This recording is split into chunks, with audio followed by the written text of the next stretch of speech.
ओम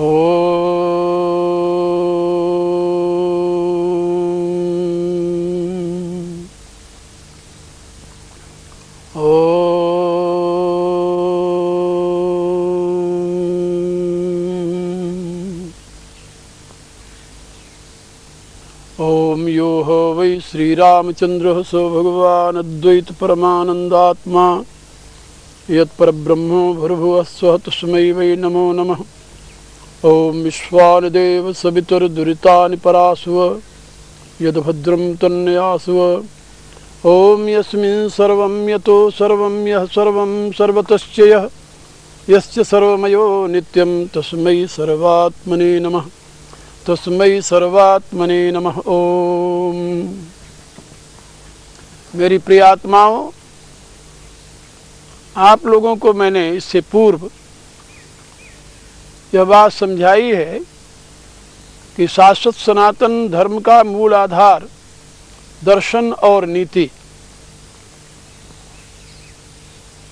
दर्शन की व्याख्या मैंने संक्षेप में आप लोगों को समझा दी है, क्योंकि यदि दर्शन की व्याख्या मैं करने लगूंगा तो आप लोग वो लाभ नहीं प्राप्त कर पाएंगे जो मैं आपको बताना चाहता हूँ।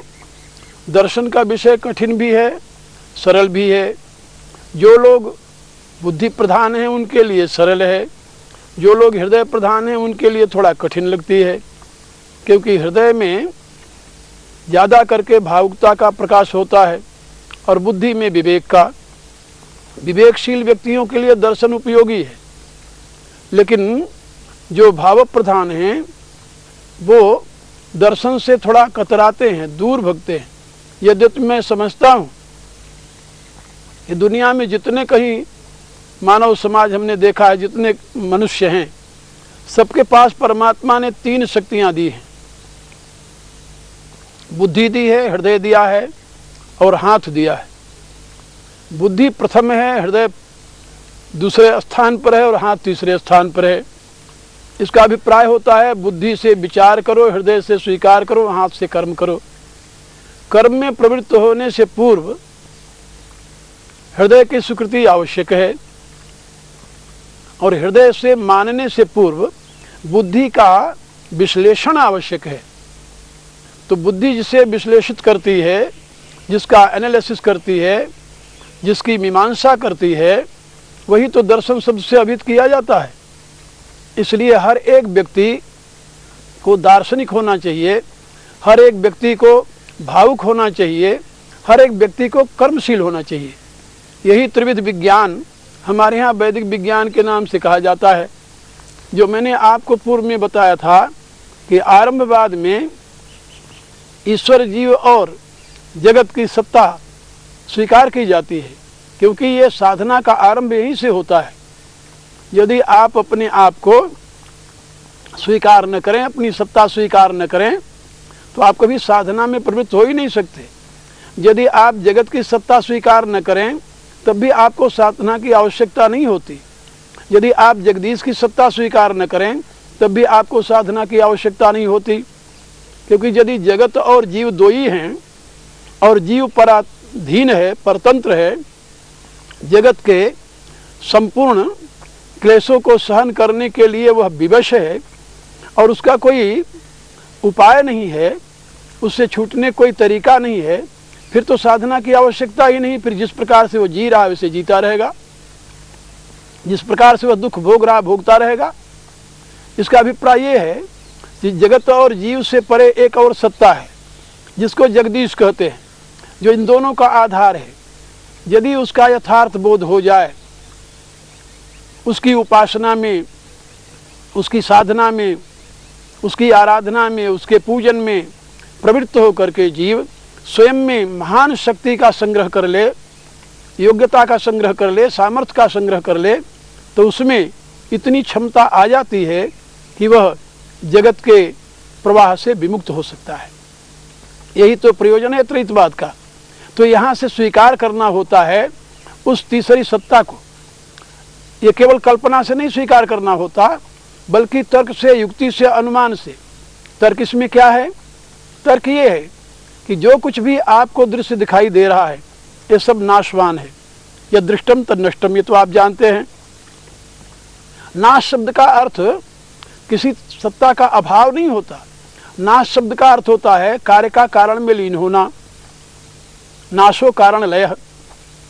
और जब कार्य की अवस्था में रहता है तो वह दिखाई देता है, विजिबल होता है, वह दृष्ट होता है। और जब वह अपने कारण में लीन हो जाता है तो अदृश्य हो जाता है। इसलिए पाणिनि ने कहा न अदर्शने, अदर्शने लोप। नाश शब्द का अर्थ होता है जो दृश्य तत्व था अब वो दिखाई नहीं दे रहा, कहाँ चला गया, लोप हो गया।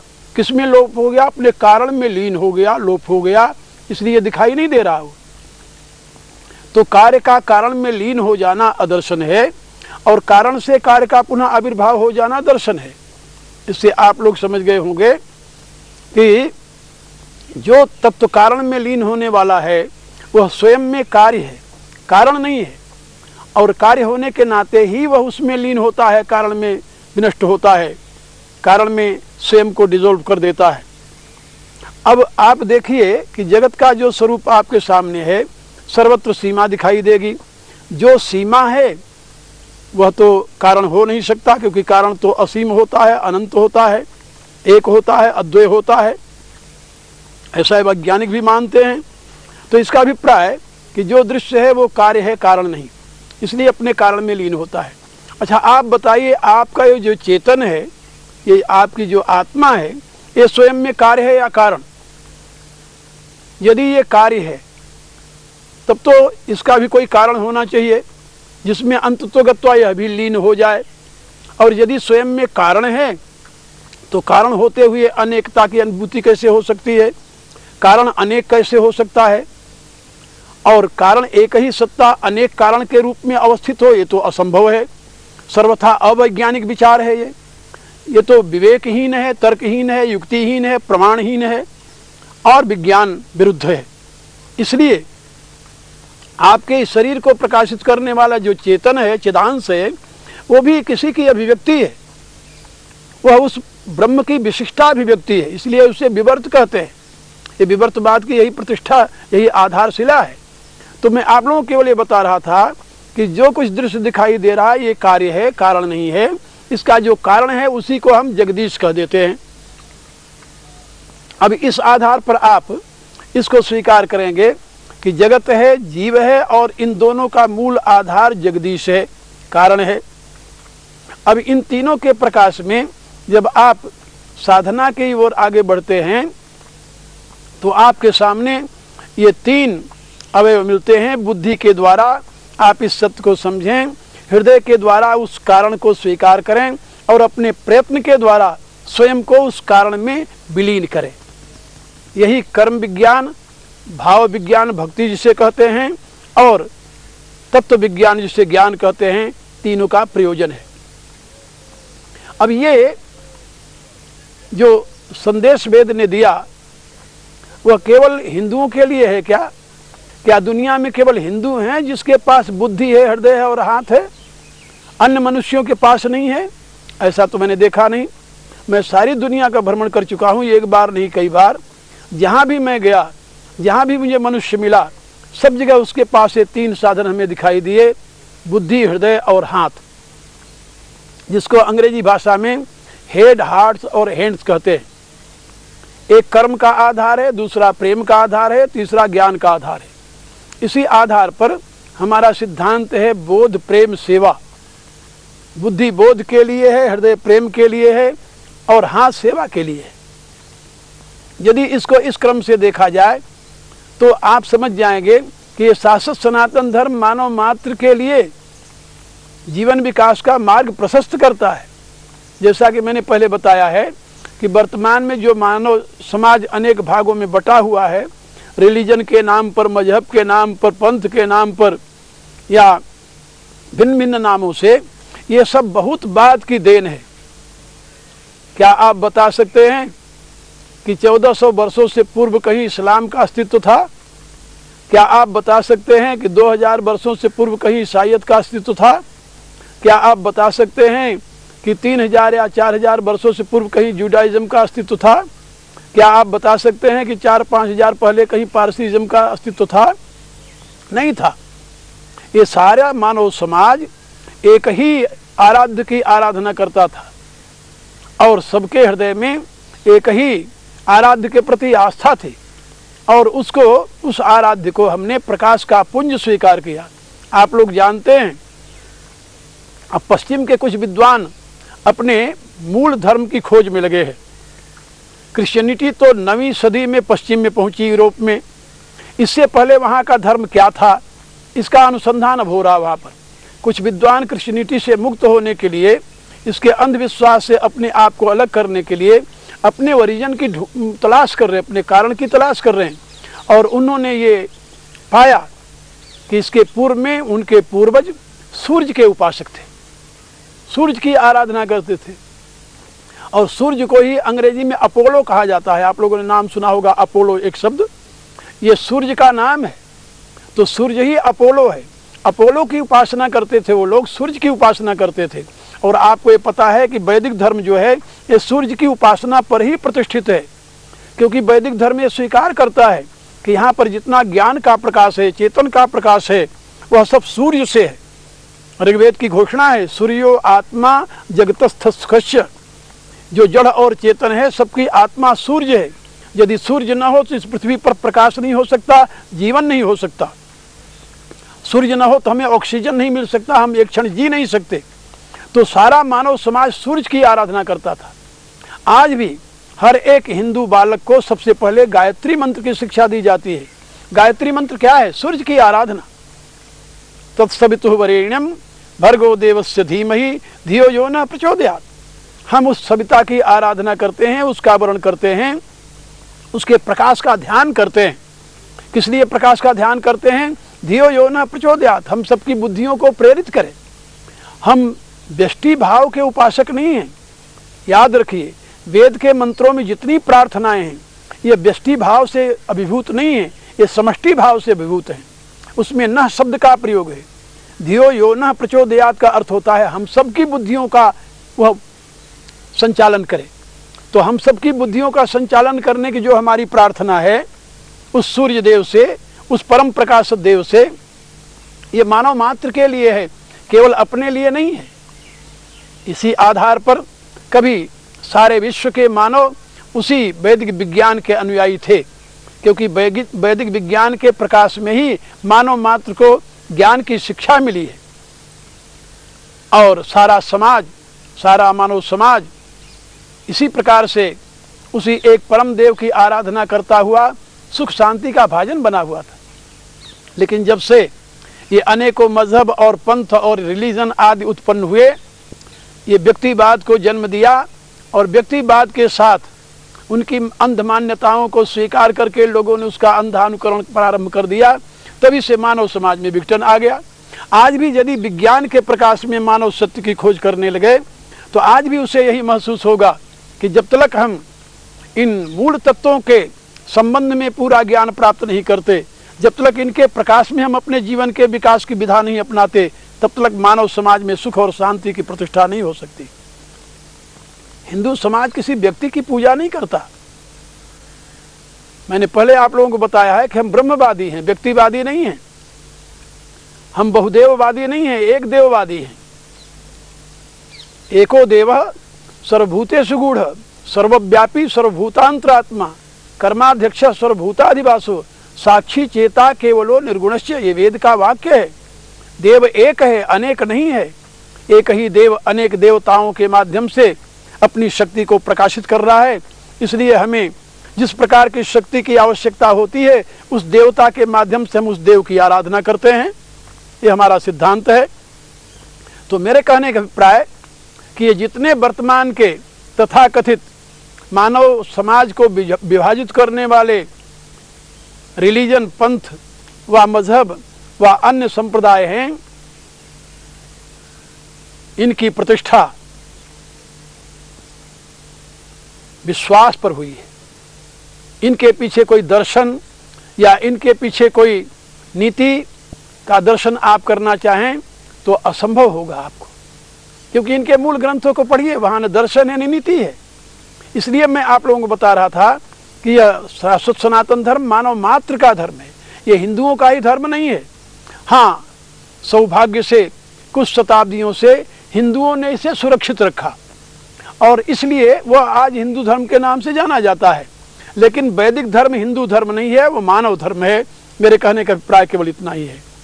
अब आप समझिए कि इस त्रैतवादी, द्वैतवादी, अद्वैतवादी दर्शन के आधार पर हमारे जीवन के विधान की प्रतिष्ठा कैसे की गई। अब नीति की बात थोड़ा सा आप लोगों से कर लें हम। नीति का प्रयोजन क्या है? आपके जीवन को जहाँ पर आप हैं यहाँ से ऊपर उठा करके आपके लक्ष्य तक पहुँचाना। जहाँ आप हैं वहाँ संतुष्ट हैं, यदि नहीं संतुष्ट हैं तो आप कुछ होना चाहते हैं। जो आप होना चाहते हैं और जो आप हैं, है और होने के बीच का गैप जो है, दूरी जो है, ये किसके द्वारा पूरी की जाएगी? आप कुछ हैं ये तो स्वीकार करते हैं और आप कुछ होना भी चाहते हैं, ये भी स्वीकार करते हैं। तो है से होने तक की दूरी जो है, इस बीच को, इस गैप को आप कैसे पूरा करना चाहते हैं? कौन सा उपाय आपके पास है कि आप है से होने तक की यात्रा पूरी कर लें? यदि ऐसा उपाय आपको नहीं दिखाई दे रहा है तो मैं बताने जा रहा हूं कि इसी उपाय का नाम है नीति। जो नीति आपको है से होने तक पहुंचा दे, वही आपके लिए प्रशस्त मार्ग, वही आपके लिए करणीय है, वही आपके लिए ग्रहणीय है, वही आपके लिए अवलंबन है, जो आपको है से होने तक पहुंचा दे। और इसके लिए आपको क्या करना पड़ेगा? पहले है की अवस्था का बोध प्राप्त करना पड़ेगा, फिर होने की अवस्था का बोध प्राप्त करना पड़ेगा, फिर दोनों के बीच के गैप की स्थिति का अवबोधन प्राप्त करना पड़ेगा, फिर कहीं आप यात्रा शुरू कर सकते हैं। इतना कॉम्प्लिकेटेड नहीं है जितना मेरी बात सुनकर के आप लोग समझते होंगे। ये बड़ी सरल सी बात है, क्योंकि आपके नज़दीक सबसे अधिक आप है। अपने विषय में आप जितना जानते हैं उतना आपके विषय में दूसरा नहीं जान सकता। और यदि आप अपने विषय में जो जानते हैं उसके अनुसार अपने जीवन के विधा को अपना लें तो इसमें आपत्ति क्या है आपको? क्या आप ये नहीं जानते कि आपके पास स्थूल शरीर और इंद्रियां हैं? आप क्या ये नहीं जानते कि इनका संचालक आपका मन है? क्या ये नहीं जानते कि इनसे परे आपकी बुद्धि है? क्या आप ये नहीं जानते कि आपकी बुद्धि को प्रकाशित करने वाला वह चैतन्य घन है? ये सब तो आप जानते हैं, आपका जाना हुआ सत्य है। ये मेरे बताने से आप जाने हैं ऐसी बात नहीं। आप अपने जाने हुए सत्य का ही प्रयोग क्यों नहीं करते? आप जरा सोचिए, आप अपने शरीर, इंद्रियां, मन और बुद्धि का समुचित यदि प्रयोग करते हैं तो आप अपने है से होने तक की यात्रा पूरी कर लेंगे। दुनिया की कोई ताकत आपको इसमें व्यवधान उपस्थित नहीं करेगी, क्योंकि आप इसमें स्वतंत्र हैं। आपके पास वो साधन उपलब्ध है। गीता के दूसरे अध्याय में श्री भगवान की घोषणा है, कर्मण्येवाधिकारस्ते मा फलेषु कदाचन। कर्मणि ते अधिकारः वर्तते। कर्म में तुम्हारा अधिकार है। अधिकार क्यों है? क्योंकि कर्म के संपूर्ण साधन तुम्हारे पास हैं। जिन साधनों से कर्म की प्रतिष्ठा है, जिन साधनों से कर्म की पूर्ति की जाती है, जिन साधनों से कर्मानुष्ठान किया जाता है, वो संपूर्ण साधन प्रकृति ने तुम्हें प्रदान किया है। इसलिए प्रकृति ने क्या प्रदान किया है? कार्यकरण कर्तृत्व हेतु प्रकृति उचिते। कार्य है शरीर, करण है इंद्रियां और कर्तृत्व है अहम भाव। ये तीनों तो आपके पास प्राप्त हैं। इन तीनों का यदि आप उपयोग करते हैं तो आप कर्म के अधिकारी हैं। पशु नहीं कर सकता ये कर्म, पक्षी नहीं कर सकता ये कर्म। उनके द्वारा जो होती है वो क्रिया होती है, कर्म नहीं होता। क्योंकि कर्म का अभिप्राय है कर्तुः इप्सित तमम कर्म। कर्ता जिसे चाहता है, चाह के अनुसार जो क्रिया की जाती है वो कर्म है। किसी लक्ष्य को निर्धारित करके उसे प्राप्त करने के लिए जो प्रयत्न किया जाता है वो कर्म है। किसी लक्ष्य की प्राप्ति के लिए जो मनुष्य यत्नशील होता है वो कर्म कहा जाता है। और यदि वह कर्म है तो वह कर्म करने की क्षमता केवल मनुष्य में है, आप में है। आप मनुष्य हैं। मनुष्य होने के नाते ही आप बुद्धि प्रधान प्राणी हैं। आप अपने कर्म का निश्चय कर सकते हैं, अपने गंतव्य का निश्चय कर सकते हैं, अपने एम ऑफ लाइफ का निश्चय कर सकते हैं, अपने जीवन का लक्ष्य निश्चय कर सकते हैं। और उस लक्ष्य को प्राप्त करने के लिए आप अपने प्राप्त साधनों का सदुपयोग कर सकते हैं। नीति का यही संदेश है और इसी आधार पर नीति की प्रतिष्ठा की गई है। अब नीति ने आपके लिए कुछ नियम बनाए। नियम बनाए आपको पशुता से ऊपर उठाने के लिए, क्योंकि पशुओं के लिए वो नीति नहीं है। यदि कोई कानून घोषित किया जाता है तो वो कानून मनुष्यों के लिए होता है, पशुओं के लिए तो नहीं होता। किसी भी प्रकार का कानून हो, आप जरा सोचिए, एक मनुष्य किसी मनुष्य की हत्या कर दे तो उसको फांसी की भी सजा मिल सकती है, लेकिन हिंसक जानवर रोज अन्य पशुओं की हत्या करके अपनी जीविका चलाते हैं। क्या उनको कहीं फांसी दी गई है? सुना है आपने कि शेर ने बकरी को मारा, उसको फांसी दे दी गई? नहीं। क्यों नहीं ऐसा हुआ? इसलिए कि ये नियम पशुओं के लिए है ही नहीं, ये नियम मनुष्यों के लिए है। मनुष्य बुद्धिशील प्राणी है और विवेकशील प्राणी होने के नाते उसी के लिए सारे नियम बनते हैं, कानून बनते हैं, उसके लिए सारी व्यवस्था है, क्योंकि वही कर्म प्रधान प्राणी होने के नाते अपने जीवन के लक्ष्य को प्राप्त कर सकता है। पशु तो भोग योनि में है अपना, वह तो अपना समय पूरा कर रहा है, जिसमें उसका प्रारब्ध समाप्त हो जाएगा, उस योनि से मुक्त होकर के उससे आगे बढ़ेगा। लेकिन मनुष्य के लिए ऐसा नहीं है कि आप यदि अपना प्रारब्ध पूरा कर लेंगे तो यहाँ जहाँ हैं यहाँ से आगे बढ़ जाएंगे, ऐसा नहीं है। शास्त्रकार ये बताते हैं कि यदि एक पशु अपने प्रारब्ध को पूरा करता है तो उससे आगे की योनि में उसका आविर्भाव होगा, पीछे नहीं जाएगा। लेकिन मनुष्य के लिए ऐसा नियम नहीं है। मनुष्य जहाँ है वहाँ से पीछे भी जा सकता है, आगे भी जा सकता है। यही बात गीता के 14वें अध्याय में भगवान ने बताई। ऊर्ध्वम गच्छन्ति सत्त्वस्था, मध्य तिष्ठन्ति राजसा, जघन्य गुण वृत्तिस्था, अधो गच्छन्ति तामसा। और ये उसकी गति उसके चित्त की अवस्था, उसकी बुद्धि की अवस्था के अनुसार होती है, गुणों के अनुसार होती है और गुणों के आधार रूप कर्मों के अनुसार होती है। इसलिए कर्म करने में आप स्वतंत्र हैं। कर्म विज्ञान के रहस्य को आप समझें और तदनुसार अपने लिए निर्धारित नीति का अवलंबन लेकर के कर्मानुष्ठान में प्रवृत्त हों, हृदय और बुद्धि को साथ लेकर के, तो आप अपने जीवन को सार्थक बना सकते हैं। आपका जीवन आपके लिए, आपके समाज के लिए वरदान सिद्ध हो सकता है। इन्हीं शब्दों के साथ मैं आपको एक बात और बताना चाहता हूं कि यदि आपकी बुद्धि और आपका हृदय आपके कर्म के साथ जुड़ा रहे तो वह आपका कर्म सात्विक कर्म होगा। यदि केवल इमोशन में आकर के, केवल भावना में आकर के आप कर्म में प्रवृत्त होते हैं तो वह कर्म कभी भी आपका सार्थक सिद्ध नहीं होगा, क्योंकि इमोशनल व्यक्ति जो है वह बुद्धि का तिरस्कार करता है, वह बुद्धि का प्रयोग नहीं करता, और बुद्धि के प्रयोग के बिना किसी भी कर्मानुष्ठान में सफलता नहीं मिल सकती। इसलिए बुद्धि प्रथम हो, हृदय पश्चात हो, फिर क्रिया में प्रवृत्ति हो। बुद्धि से जानो, हृदय से मानो, फिर कर्म में प्रवृत्त हो जाओ, तुम्हारा कर्म सार्थक हो जाएगा। और यदि बुद्धि से जानते नहीं, केवल हृदय से मान करके ही तुम कर्म में प्रवृत्त होते हो, तो तुम्हारा कर्म वह सार्थक नहीं हो सकता। वह कर्म कभी भी तुम्हें तुम्हारे लक्ष्य तक पहुंचाने में सहयोगी नहीं हो सकता। ये बात हमेशा याद रखनी चाहिए। और इन्हीं शब्दों के साथ मैं आप लोगों के प्रति अनंत मंगल कामनाएं व्यक्त करते हुए अपनी वाणी को विराम देता हूँ। आगे की चर्चा आपसे फिर करूँगा। हरि ओम तत्सत।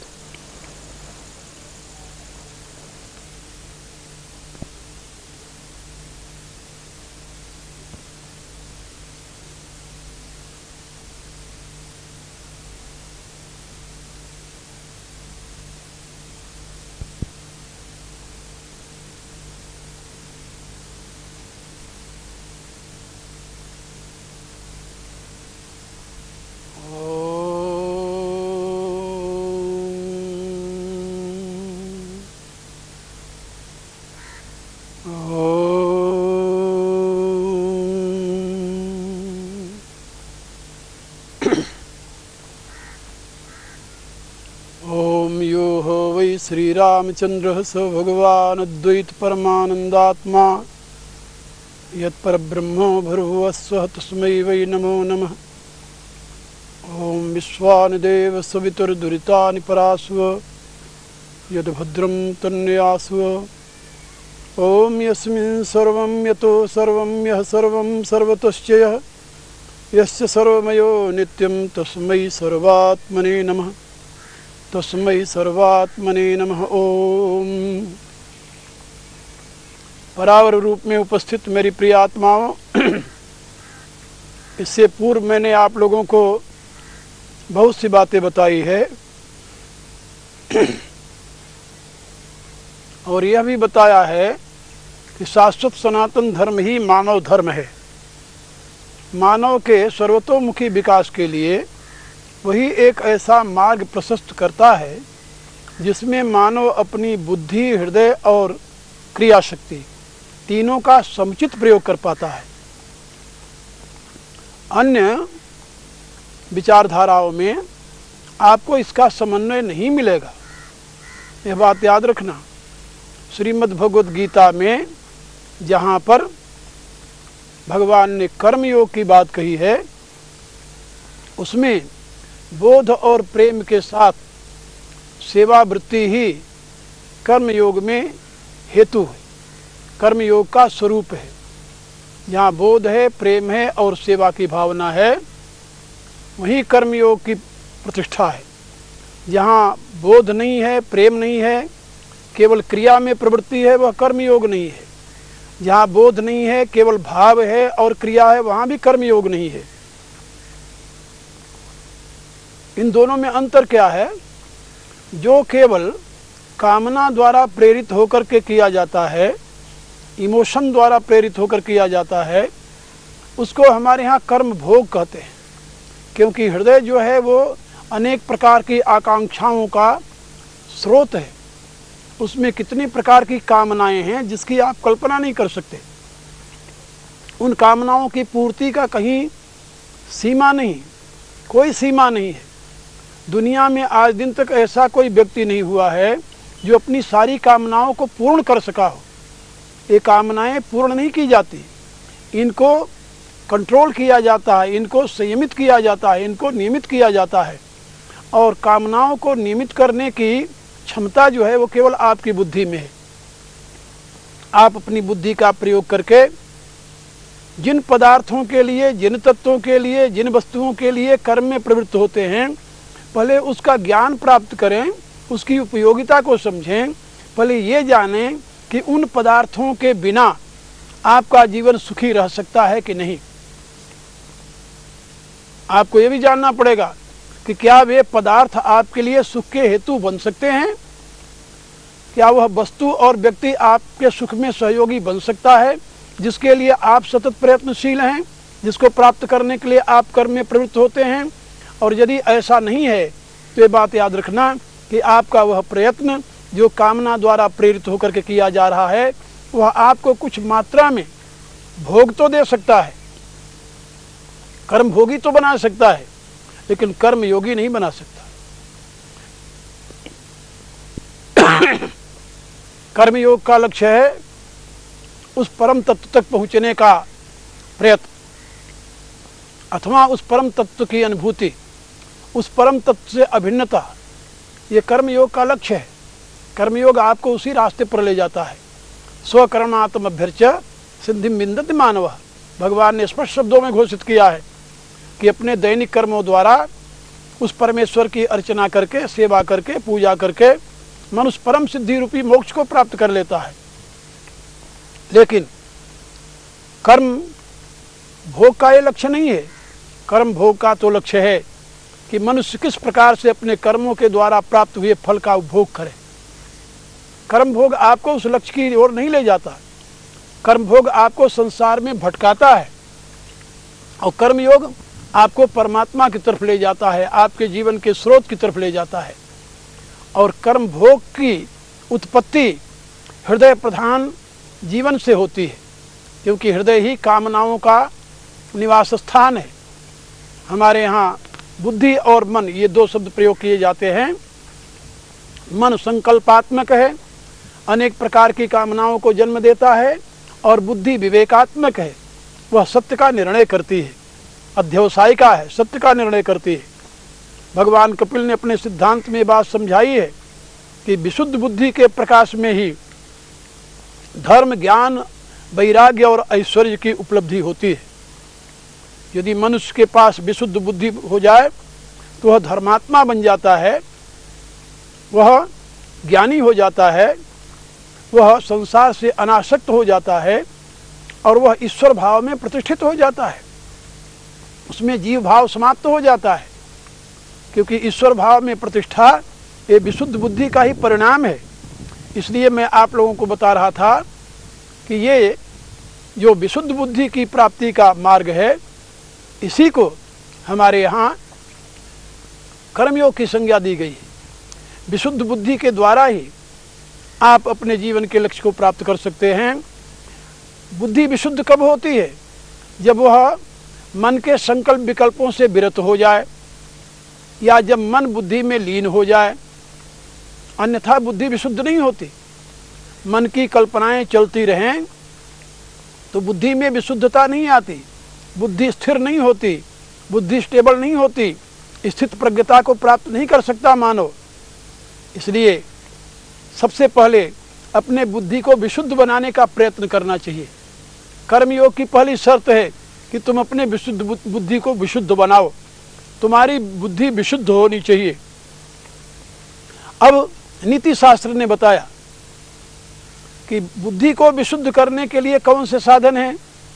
तो पहले तो श्रुति का आदेश आया, आहार शुद्धौ सत्व शुद्धि, सत्व शुद्धौ ध्रुवा स्मृति, ध्रुवा स्मृति लभ्ये सर्वग्रंथि नाम विप्रमोक्ष। अभिप्राय ये कि आहार की शुद्धि से बुद्धि की शुद्धि होती है।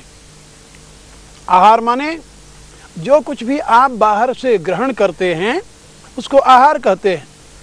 बुद्धि का आहार है, मन का आहार है, पांचों ज्ञान इंद्रियों का आहार है।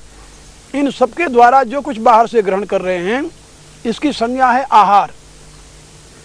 यदि ये आहार आपके शुद्ध हैं, जो आप बाहर से ग्रहण करते हैं, यदि ये ग्राह्य पदार्थ शुद्ध है, शुद्ध माने सात्विक हैं, सात्विक भावों से अभिभूत हैं, तब तो आपकी बुद्धि शुद्ध होगी। यदि यही ग्राह्य पदार्थ सात्विक भावों से युक्त नहीं है, ये राजसिक हैं, तामसिक हैं, इनको देख करके आपके हृदय में इनको पाने के लिए उत्कंठा उत्पन्न होती है, इनको पाने के लिए वासना उत्पन्न होती है, कामना उत्पन्न होती है, और आप इन्हें संभाल कर अपने पास रखने की चाह रखते हैं, तो इसका अभिप्राय आपकी बुद्धि सात्विक नहीं राजसिक है। और यदि आप प्रमाद में मस्त हैं तो आपकी बुद्धि तामसिक है, क्योंकि प्रमाद मोह तमसो बोध अज्ञान एवच। तमोगुण का परिणाम ही प्रमाद मोह और अज्ञान है। रजोगुण का परिणाम लोभ है, रजसो लोभ एवच। और सतोगुण का परिणाम है ज्ञान, सत्वात् संजायते ज्ञानम। कहने का अभिप्राय कि यदि आपका आहार विहार सात्विक होगा तो आप में ज्ञान का उदय होगा, आपको विशुद्ध बुद्धि की प्राप्ति होगी। गीता के 17वें अध्याय में भगवान ने सात्विक आहार की व्याख्या की है। सात्विक आहार से आपको क्या लाभ होता है जानते हो? आयु, सत्व, बल, आरोग्य, सुख, प्रीति, विवर्धन। जो आयु प्रदान कर सके आपको, जो आपको विशुद्ध बुद्धि प्रदान कर सके, जो आपको आत्मबल प्रदान कर सके, जो आपको आरोग्य प्रदान कर सके, जो आप में सुख की सृष्टि कर सके, जो आप में प्रेम का आविर्भाव कर सके। इन 6 तत्वों को उत्पन्न करने वाला जो आहार है वह आपका सात्विक आहार कहा जाता है। कौन व्यक्ति चाहता है कि उसकी आयु अल्प हो? कौन व्यक्ति चाहता है कि उसकी बुद्धि दूषित हो? कौन व्यक्ति चाहता है कि उसका आत्मबल क्षय हो जाए, नष्ट हो जाए, आत्मबल उसमें न हो? कौन व्यक्ति चाहता है कि वह रोगी रहे? किस व्यक्ति को सुख की चाह नहीं है और किस व्यक्ति के हृदय में प्रेम की तलाश नहीं है? ये जो तत्व हैं 6, जिनको प्राप्त करने के लिए हर एक व्यक्ति सदैव लालायित रहता है, ये कैसे प्राप्त होगा? तो भगवान ने गीता में बताया सात्विक आहार से। रस्या स्निग्धा स्थिरा हृदया आहार सात्विक प्रिया। किस प्रकार का आहार हो? रस्या, रसयुक्त आहार हो। जैसे आप फल के रस को लेते हैं, ये रसयुक्त आहार है। स्निग्धा, जैसे आप दूध, दही, घी, मक्खन आदि का ग्रहण करते हैं, ये सब स्निग्ध पदार्थ हैं। स्थिरा, जिसको आप ग्रहण करके कुछ काल तक अपने आप में स्थिर रहें, आप में शक्ति वर्धन करे, ऐसा आहार सात्विक आहार कहा जाता है। और जिसको देख करके आपका हृदय प्रफुल्लित हो जाए, जो आपके हृदय को प्रिय हो, ग्राह्य हो, जिसमें दूषित भावना न हो, जिसमें बदबू न हो, जिसमें अनेक प्रकार के दोषों का आविर्भाव न हो, जिनको देख करके तामसिक वृत्ति न बने, इस प्रकार के आहार जो हैं वो सात्विक आहार कहे जाते हैं। जिसमें रजोगुण का प्रभाव न हो, ये सात्विक आहार है। इस प्रकार के आहार ग्रहण करने से ही आपकी बुद्धि शुद्ध होगी और विशुद्ध बुद्धि के प्रकाश में ही आप कर्मयोग का अनुष्ठान कर सकते हैं। विशुद्ध बुद्धि के प्रकाश में ही आप अपने प्राप्त साधनों का सदुपयोग कर सकते हैं। लेकिन साथ ही भगवान ने राजसिक और तामसिक आहार की भी चर्चा कर दी है, क्योंकि मनुष्य को दूषित आहार से बचना चाहिए। यदि मैं आपको एक सलाह दूं कि वर्तमान में जितने रोग हैं यह सब प्रज्ञापराध से ही होते हैं, जो कि आचार्य चरक ने अपने संहिता में संकेत किया है। प्रज्ञापराध से ही सारे रोग उत्पन्न होते हैं। और प्रज्ञापराध क्या है? अपने आहार विहार में प्रज्ञा का समुचित प्रयोग न करना, प्रज्ञा का प्रमादी हो जाना। जब आप अपने आहार विहार में प्रज्ञा माने बुद्धि का प्रयोग नहीं करते, जब आपकी बुद्धि प्रमादी हो जाती है और मन जो कहता वही खाते हैं, मन जो कहता वही पीते हैं, मन जो कहता उसी प्रकार का व्यवहार करते हैं। कहने का अभिप्राय कि जब आप बुद्धिमानी से काम न लेकर मनमानी काम लेने लगते हैं तो आपके जीवन में दोष का प्रवेश होता है और अनेक प्रकार के रोगों का वो कारण बनता है। इसलिए भगवान ने कहा कि जो कुछ रजोगुणी पदार्थ है, कटु अम्ल लवण अति उष्ण तीक्ष्ण रुक्ष विदाहीन आहारा राजस श्रेष्ठा,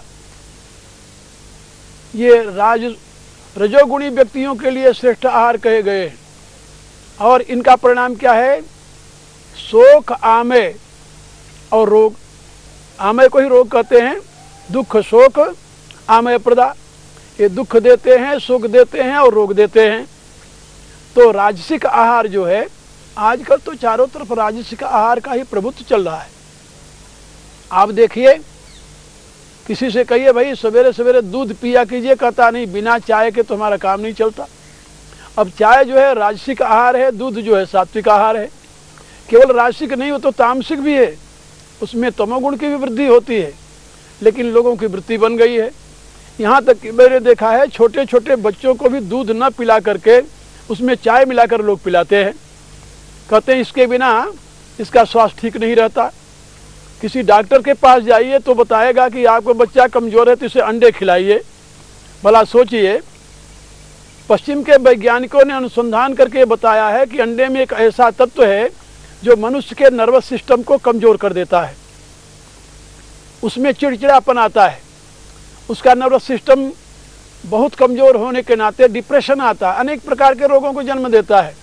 लेकिन पश्चिम के डॉक्टर यानी विद्या को प्राप्त किए हुए डॉक्टरों को ये बोध नहीं है कि कितना बड़ा हानिकारक है ये अंडा, लेकिन वो यही रिकमेंड करेंगे क्योंकि उन्होंने पढ़ाई की है पश्चिम के पुस्तकों से। उन्होंने आयुर्वेद का तो अध्ययन किया नहीं, उनको पता नहीं शुद्ध आहार का क्या महत्व होता है।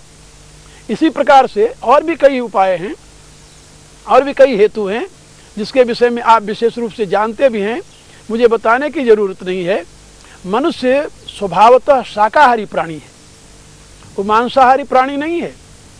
उसकी आंतें बहुत छोटी नहीं हैं जैसे मांसाहारी प्राणियों की हैं, उसके दांत नुकीले नहीं हैं जैसे मांसाहारी प्राणियों के हैं, वह जीभ से पानी नहीं पीता जैसे मांसाहारी प्राणी पीते हैं। आपने कभी कुत्ते को सिप करते हुए देखा? नहीं देखा होगा। टाइगर को देखा है, शेर को देखा है, बिल्ली को देखा है, जितने हिंसक प्राणी हैं उनको देखा है कि कभी वो मुंह से पानी पीते हो? नहीं, वो पानी जीभ से पीते हैं, वो लिकिंग करते हैं, सिपिंग नहीं करते। और आप क्या जीभ से पानी पीकर बता सकते हैं हमें कि जीभ से चाट कर पानी पिए आपकी प्यास चली जाए? असंभव है।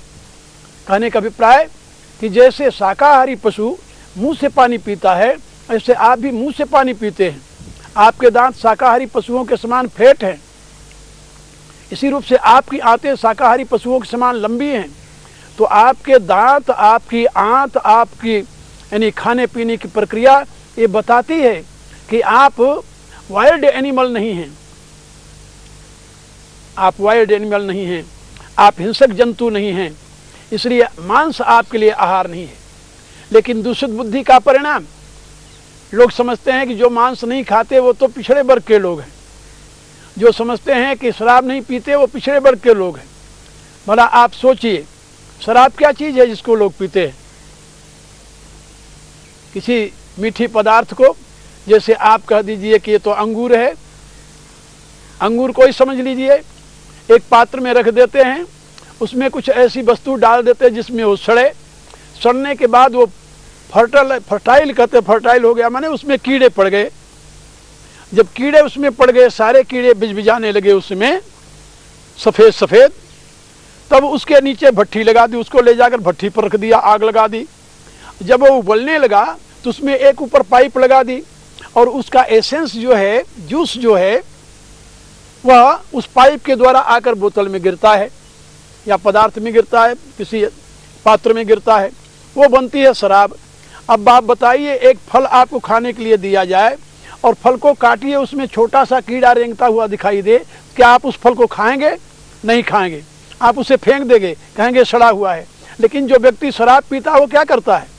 ऐसे असंख्य कीड़ों का जूस पीता है वो। अब आप बताइए, वो मनुष्य के लिए ग्राह्य है क्या? लेकिन नहीं, बुद्धि की विकृति का ही ये परिणाम है। वह शराब का आदी बन गया, वह मांस का आदी बन गया, वह अंडे का आदी बन गया, वह जीव जंतुओं का भक्षण करने लगा। एक बार हॉलैंड में वेजिटेरियनिज्म के ऊपर एक कॉन्फ्रेंस हुई, उसमें मुझे भी बुलाया गया। मैं वहाँ पर मुख्य वक्ता के रूप में कनाडा से आया, उसमें भाग लिया। जितने वहाँ पर बोलने वाले अंग्रेज लोग थे, सभी ने ये कहा कि पहले असभ्य मनुष्य था, इसलिए पशुओं को मारकर मांस खाता था, लेकिन अब सभ्यता आ रही है, हम समझ रहे हैं कि हमारे लिए हानिकारक है, इसका त्याग कर देना चाहिए। बाद में जब मुझे बोलना हुआ तो मैंने एक प्रश्न किया वहाँ। हम कहा कि आप लोग ऐसा विश्वास करते हैं डार्विन की थ्योरी से कि बंदर की पूंछ घिस गई तो मनुष्य बन गया, बंदर से मनुष्य बना, क्या बंदर की कोई ऐसी जाति आप बता सकते हो जो मांसाहारी हो? यदि बंदर जो आपका पूर्वज है वो स्वयं फलाहारी था, तो उससे उत्पन्न होने वाला मनुष्य मांसाहारी जन्म से कैसे हो गया? इसलिए मांसाहार न तो मनुष्य के जन्म से है, न तो उसके आदिकाल से है, और न तो उसका वो आहार है। ये तो उसकी दूषित बुद्धि का परिणाम है। मांसाहारी बाद में बच्चे ने यानी सीखा है मांसाहार करना, जन्म से तो उसके लिए माँ बाप के स्तर में, माँ के स्तर में दूध आया है। परमात्मा ने उसे पयाहारी बनाया, लेकिन वो पयाहार का त्याग करके मांसाहारी बन गया। भला सोचिए, ये दूषित बुद्धि का परिणाम नहीं तो और क्या है? और यही सब दूषित आहार उसके रोग के कारण बनते हैं। आप लोग जानते हो, पश्चिम के जो डेयरी फार्म वाले हैं, ये अधिक दूध उत्पन्न करने के लिए कुछ वर्ष पूर्व यूरोप में जो गायें मर जाती थी, उनको मशीन में डाल करके उनके हड्डी, मांस, चमड़े सबका चूरा बना करके, और चूरा बना करके उसको वो जो पशुओं को खिलाते हैं दाना, उसमें डाल देते थे, क्योंकि हड्डी में फास्फोरस अधिक होता है, उसको खाने से गौएं ज़्यादा दूध देती थी। अब वो ये रास्ता अपनाए कि गौओं से ज़्यादा दूध लेने के लिए उनका मांस उन्हें खिलाया जाए, उनकी हड्डी उन्हें खिलाई जाए। और जब इस प्रकार से दूध का उत्पादन बढ़ा और उस दूध के पीने वाले जितने थे सब पागल होने लगे। थोड़े दिनों बाद वहाँ के पागल खाने भर गए आदमियों से, त्राही त्राही मच गई। वहाँ के वैज्ञानिक इसका अनुसंधान करने लगे कि ये रोग कहाँ से आ गया यूरोप में एकाएक। और जब ये अनुसंधान करके देखा कि जो गाय का मांस, हड्डी आदि अंग पीस करके उस दाना में डाल करके खिलाया जा रहा है गौओं के, उन गौओं के दूध से रोग उत्पन्न हो रहा है। तो आप लोगों ने शायद सुना भी होगा, वहाँ पर एक दो नहीं, कई मिलियन गायों को, कई लाख गायों को मार करके जमीन के नीचे दफनाने की आज्ञा दी गई सरकार द्वारा। और कितने बड़े बड़े डेयरी फार्म समाप्त हो गए जिन्होंने इस प्रकार से दूध उत्पादन किया था। और वैज्ञानिकों ने बताया कि यदि इसके जर्म्स बाहर आ गए तो वो भी लोगों के लिए हानिकारक होंगे, इसलिए इतने फुट गड्ढा खोद करके उसमें इनको डालो और इनको वहाँ बंद करके उसमें इनको गला दो जिससे मिट्टी में मिल जाए। मेरे कहने का अभिप्राय कि जिस गाय के अंश को खा करके लोग पागल होते हैं, उस गाय का मांस खा करके लोग समझदार कैसे बन जाएंगे, अपने जीवन को उन्नत कैसे बनाएंगे? इसलिए मैं आप लोगों को बता रहा था कि नीति शास्त्र सर्वप्रथम आपको शुद्ध आहार की सीख देता है। यहाँ से आपकी जीवन यात्रा प्रारंभ होती है। अपने आहार को शुद्ध कीजिए। जब आपका आहार शुद्ध होगा तो आपकी बुद्धि शुद्ध होगी। आहार शुद्ध हो सत्व शुद्धि। वेदांत में सत्व शब्द का प्रयोग अंतःकरण बुद्धि के लिए होता है। बुद्धि ही तो अंतःकरण है मुख्य। बुद्धि से ही अहम की उत्पत्ति होती है, बुद्धि से ही मन का आविर्भाव होता है। ये अंतःकरण जो है वो बुद्धि है मूल रूप में। तो बुद्धि के लिए सत्व शब्द का जो प्रयोग हुआ है वह आपके अंतःकरण के लिए हुआ है। और ये बताया गया कि शुद्ध आहार के द्वारा ही आपकी बुद्धि शुद्ध होगी, अन्यथा कोई उपाय नहीं है। तो पहले आप लोग अपने आहार विहार को शुद्ध करने की कोशिश कीजिए। आप ये ना देखिए कि दुनिया कहाँ जा रही है। मैं जानता हूँ आज से कुछ दशक पूर्व यूरोप और अमेरिका आदि देशों में 100% लोग मांसाहारी थे, लेकिन आज उन देशों में मांसाहार धीरे धीरे समाप्त हो रहा है। धीरे धीरे समाप्त हो रहा है। वहाँ के लोग शाकाहारी बनने का प्रयत्न कर रहे हैं और बन गए हैं, यानी कम नहीं बने हैं। 40% लोग शाकाहारी बन गए अमेरिका में। आज से कुछ वर्ष पहले ये वहाँ की यानी न्यूज़ थी, समाचार था। और यूरोप में भी इसी प्रकार से बन रहे हैं। अब तो वहाँ पर वेजिटेरियनिज्म के ऊपर अनेक प्रकार के यानी आंदोलन चलाए जा रहे हैं मांसाहार के खिलाफ। और रेड फ्लश खाने के लिए तो बहुत बड़ा व्यवधान उपस्थित हो रहा है। अब वहाँ के लोगों को बताया जा रहा है कि ये तो तुम्हारे लिए जहर है। अंडे खाने के लिए बताया जा रहा है कि जहर है। लेकिन दुर्भाग्य है इस देश का, जब ये देश परतंत्र था तो यहाँ 20% मांसाहारी थे। आज स्वतंत्रता के बाद यहाँ पर उनकी संख्या 70% से भी अधिक हो गई है। और केवल इस भाव पर कि पश्चिम के लोग मांस खा करके दुनिया पर शासन किए हैं, तो हम भी मांस खाएं, शराब पिएं, शायद दुनिया के शासन बन जाएंगे, शासक बन जाएंगे, या हम संपत्तिशाली बन जाएंगे, वैज्ञानिक बन जाएंगे। लेकिन ये उनकी भ्रांति है। पश्चिम में जितने बड़े बड़े वैज्ञानिक हुए हैं सब शुद्ध शाकाहारी थे। आइंस्टाइन आदि, ओपेनहावर आदि, ये सब शुद्ध शाकाहारी थे। और इतना ही नहीं, बर्नार्ड शॉ से जब किसी ने पूछा कि शाह आप मांस क्यों नहीं खाते, तो उन्होंने उत्तर दिया था कि मेरा पेट पेट है, कब्रिस्तान नहीं जहाँ मैं मुझे दफनाया करूँ। ये मानव का पेट है। इसलिए मैं आप लोगों से निवेदन कर रहा था कि आप अपने आहार को शुद्ध कीजिए, इससे आपका विहार शुद्ध होगा। और इस विहार शुद्धि के साथ ही आपकी जीवन यात्रा उस लक्ष्य की ओर आगे बढ़ पाएगी जिसको पाने के लिए आप सतत लालायित रहते हैं। इन्हीं शब्दों के साथ अनंत मंगल कामनाएं व्यक्त करते हुए मैं अपनी वाणी को विराम देता हूँ। फिर मिलूंगा, फिर आपसे चर्चा करूंगा। हरि ओम तत्सत।